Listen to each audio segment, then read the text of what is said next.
Hey everybody, Anthony 4x4 Adventures, isn't it? Yeah. Oh look, we've even got a tripod there in the reflection. That could come in handy for this job.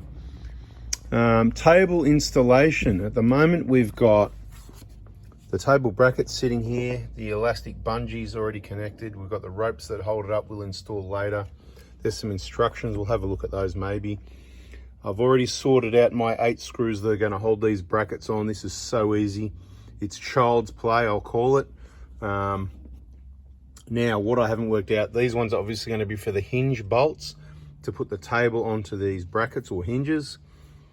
And these are going to be for the little bungees that hook over to hold the table up. I'm assuming it's one of these bolts because there's 10 nuts and bolts left.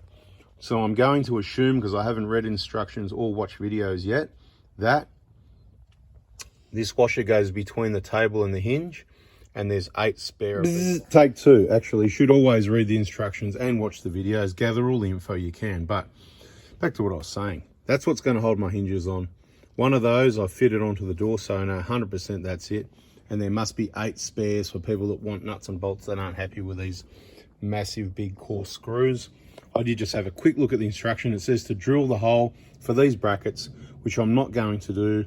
I'm about to put the camera in the tripod, use the driver and screw these straight into the trim, like a bad boy. All right, are you ready? No regrets, like a bad boy. Once you drill the holes, they're done. Now, from memory, it says to keep a small gap. It probably says 3mm, so I just want to have a little bit of gap up here. Height-wise isn't going to matter too much. I don't think it's going to cause any issues, but I'm going to pretty much have that inner gap on that edge there, a millimetre, millimetre and a half, and the side where my fingers are blocking the view, I'm going to try and keep to about 3mm, and I'm just going to make sure I've got that, because it curves, this curve here is slightly different to the plastic, so to have 3mm, so yeah, you'll see what I mean. But you know what, close enough will be good enough, right? And pre-drill you can if you want,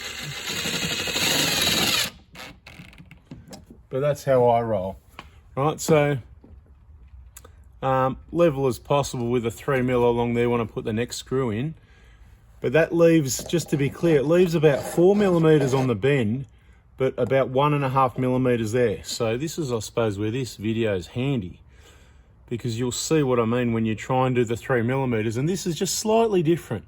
The manufacturing, of course, can't be exact, but the key thing here is get this to about 3mm, best as you can. Do the middle one first, you can still adjust it, it's not really tight yet. Okay, so we'll get the next screw ready, the next bad boy. Right, we're going to put it this as close as we can to estimation of level there. It's just a guesstimation. You can't really get it wrong. I don't think it's going to matter too much. And these have got a little bit of elongation in them anyway. So put the screw right in the middle of the hole. And worst case scenario, you've got a bit of room for movement.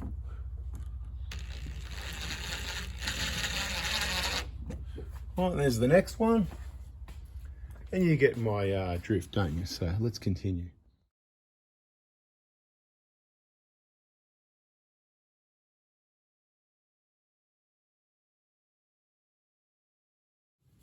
Time for a bit more chit chat. So this, I haven't even, let's look at the installation time on this, because it'll be interesting to see what it says. Let's make sure you don't squash that. With me cutting corners, it could be even quicker again. But with these not pre-drilled, I've sort of had a bit of a pull on these at the other side there, just to see how strong it is. And always finish off with a screwdriver, don't hit the button. So don't use the impact driver. So it's still turning, it's got tight now, but don't over tighten it.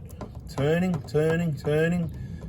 So it just, you're not going to get a lot of pressure, it's plastic.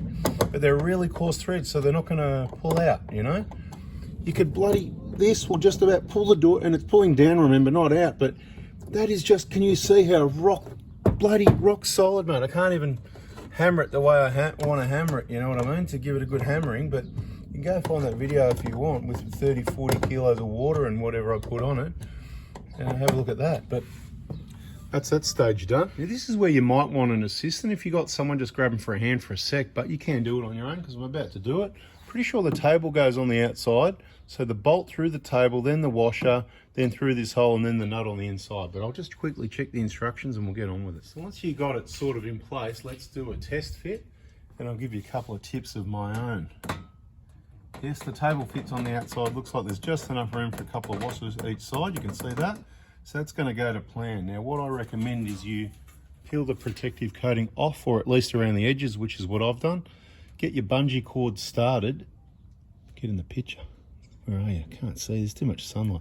Get the bungee cord started like that and put your little knob in. I haven't even tightened them up yet. They're just sitting in, no tools yet. So that when you put it in place, instead of just letting it hang there, you can connect your bungee cord to hold it up. So let's see how quick I can get this on my own.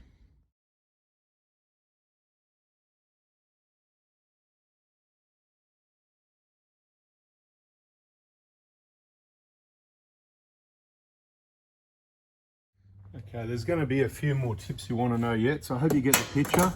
Tell me, do you like the time lapse? Does it get the job done? Is it good enough? Does it make the video quicker? Is that good? Or are you missing out on information? What would you prefer? And I know everybody's going to be different, but let me know in the comments. Should I even get this started or what? Come on. It's getting a bit sideways. Making things look hard now, right? Now, this one is a bit hard actually, because you got the door rubber seal at this end here in the way of things. And put back in there. It's not like I've cross-threaded it or anything, but it's definitely a nylock. You might want to know 13mm spanner, 5mm Allen key. You might want to know, besides not over tightening any of these bolts that go into plastic, because you're just going to destroy it, and then you'll have to pull the trim off and use those other supplied upgrade bolts, which is, I'll call those rescue bolts. Okay, now so tighten it, but look what happens. Look, it might work, but it could jam up if that turns a bit more. So my recommendation is, once it's all the way in, back it off half a turn roughly.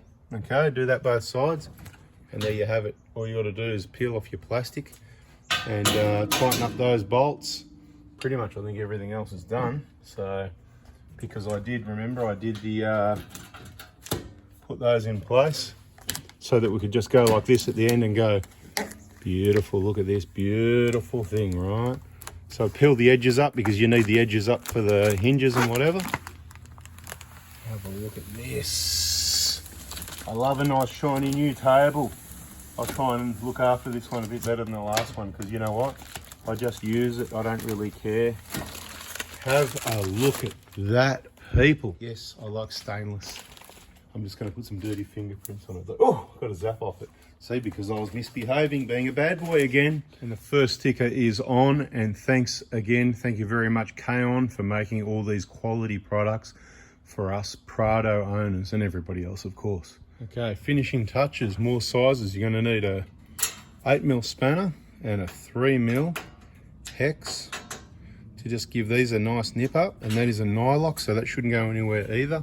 Happy days. And then last but not least, set your levels. That is, adjust your string over here, that one there, and this one up here, so you've got an even amount left over at each end. And depending on your ground level, if you camp somewhere and it's not right, you can adjust it up and down, whatever. But I'm just going to set it up so on the current vehicle setup it's nice and level, and that'll be it. Well, that's it. And if you waited till then, as you can see, maybe I should have been a builder.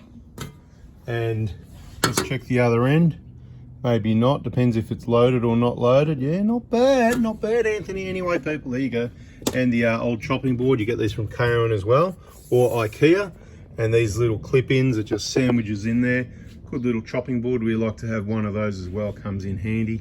I did used to have the Teflon one sitting in here, but they rattle around a bit, and it is good to have one that's fixed in there. So that concludes that, and now we can put the rest of the back door together because we know we're finished here. Thanks for watching.